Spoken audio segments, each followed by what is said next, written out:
Bienvenidos y bienvenidas, estimados y estimadas colegas. Hoy día nos encontramos en la sesión número 4 de una manera diferente a través de un video. ¿Por qué? Porque hoy día vamos a hacer una conexión a través de la clase número 1, la clase número 2, la clase número 3 y finalmente la clase de hoy que tiene como título el rol del profesor jefe dentro de la retención escolar. Es un tema bastante amplio que vamos a ir abordando durante todo este curso y durante todo este mes, pero que hoy día vamos a comenzar a través de la conexión de estas primeras 3 clases. Por eso hoy día nos encontramos a través de un video. La clase de hoy, como las últimas 3 clases, ¿cierto?, tiene como objetivo conocer y analizar el concepto de retención escolar desde la política actual, la comunidad educativa y desde su rol como profesores y profesoras jefes. Así que bienvenidos y bienvenidas. Durante nuestra primera sesión, que fue sincrónica, abordamos los temas de abandono escolar, ¿cierto? Y entendimos el abandono escolar como una acción que no solamente depende ni puede ser definida como un acto fortuito o de responsabilidad individual de nuestros y nuestras estudiantes, sino que hablamos de una definición que es la siguiente. El abandono escolar se describe, ¿cierto?, como resultado de un proceso complejo de carácter dinámico que se desarrolla a lo largo del tiempo y que confluye en factores sociales, económicos, familiares, cognitivos e institucionales, ¿cierto? Nos dimos cuenta entonces que el abandono escolar no era una decisión propia de nuestros y nuestras estudiantes, sino que más bien un acto, un proceso de responsabilidad no solo individual, sino que por el contrario de múltiples factores que afectan hoy y a nuestros niños en el aula. En respuesta de aquello, fuimos viendo cómo la retención escolar era la capacidad y es la capacidad que tiene el sistema educativo hoy para solventar y para proteger la permanencia de los y las estudiantes en el aula, ¿cierto? No solamente garantizando la terminación de ciclos y niveles, sino que también asegurando el dominio de desarrollos y competencias que le permitan a nuestros estudiantes y a nuestras estudiantes concretar un proyecto de vida. Por lo cual nos hemos ido dando cuenta en esta primera sesión que el abandono escolar no es un acto fortuito y por otro lado la retención escolar no solamente es retener, sino que también es asegurar y garantizar el dominio de las competencias que nuestros estudiantes y nuestras estudiantes necesitan entonces para completar su proyecto de vida, que es lo que nosotros acordamos como, ¿cierto?, como una instancia muy importante de la educación, si es que no es la que es la más importante. Nos dimos cuenta entonces de la importancia que era la retención escolar. ¿Recuerdan esa primera clase donde hablábamos de educación de calidad, lo que pasó en la pandemia? Y nos dimos cuenta que era muy importante retener a nuestros estudiantes y también asegurar y garantizar que lo que nosotros estuviéramos haciendo tuviera este fin de concretar un proyecto de vida para ellos. Por eso se hace fundamental hoy día comprender las estrategias pedagógicas que permiten llevar a cabo este proceso llamado retención escolar. Y también nos dimos cuenta en esta clase que no solamente depende de nosotras y nosotros como profesores jefes, sino que también depende de toda una comunidad educativa y de todo un país. Por eso habían, ¿cierto?, políticas públicas de retención escolar como la ley 19.876, que habla entonces de que los estudiantes y las estudiantes tienen que cumplir 12 años de escolaridad, los niños y las niñas y jóvenes, ¿cierto?, y que el Estado en este caso, a partir entonces de nuestra sesión número 1, nos dimos cuenta que la retención escolar era un proceso complejo que nos competía a nosotros como profesores jefes y eso lo explicábamos a través de los principios que tiene, ¿cierto?, la retención escolar. Como el primer principio, que es la capacidad del sistema educativo, es decir, que la retención escolar sucede, ¿cierto?, en nuestro sistema educativo, en nuestra comunidad donde nosotros estamos inmersos hoy en día.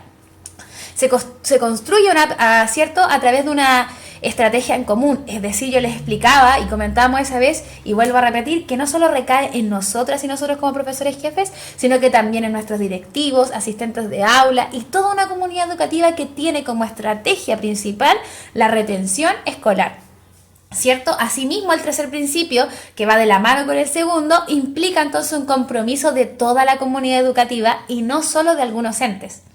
Y también tenemos nuestro cuarto, ¿cierto?, compromiso, que es poner el enfoque en lo pedagógico, que eso vamos a ingresar en nuestro tercer módulo, pero dimos, ¿cierto?, una pincelada de que lo pedagógico, el decreto 83, es muy importante dentro de nuestro proceso de retención escolar.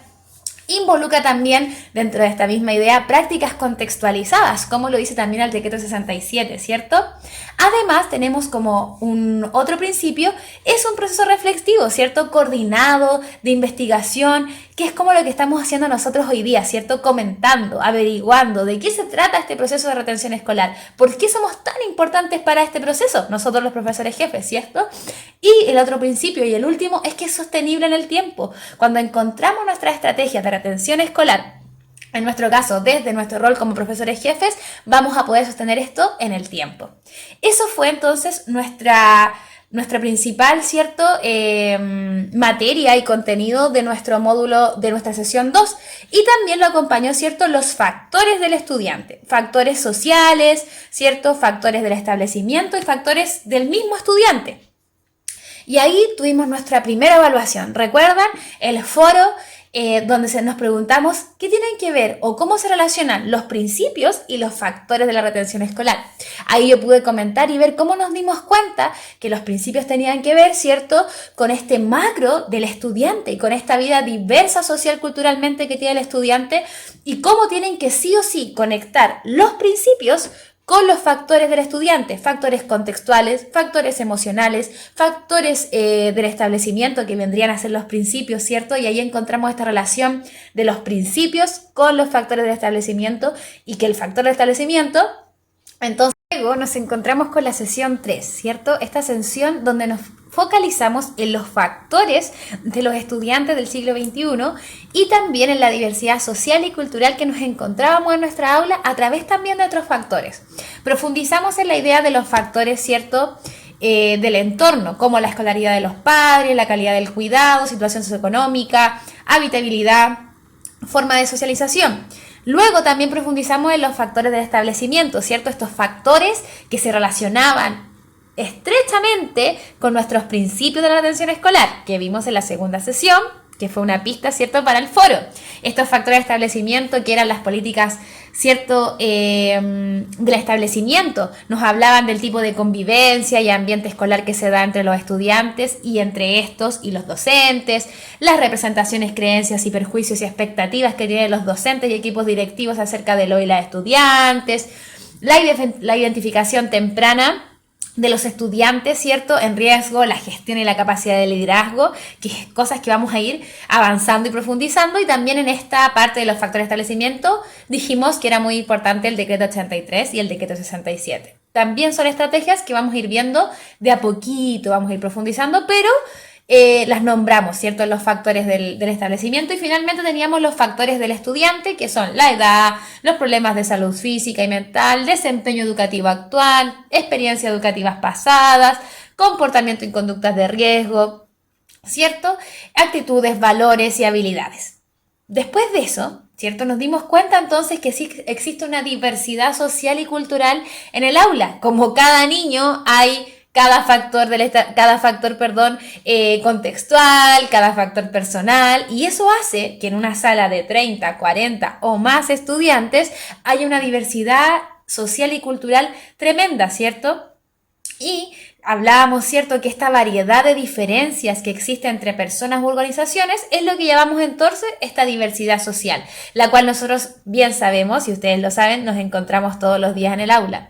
Nos dimos cuenta entonces que esto suma una nueva demanda educativa, ¿cierto?, construir una sociedad intercultural que respete, ¿cierto?, esta diferencia y que nos permita entonces entender que dentro de la sala, para poder lograr este proceso llamado retención escolar, debemos sí o sí considerar las diferencias que tienen nuestros estudiantes, tanto por los factores que mencionamos como la diversidad cultural, social que encontramos. Ahí nos fuimos, ¿cierto?, a hacer un ticket de salida de opción múltiple donde ustedes pudieron acertar muy bien, así que les felicito.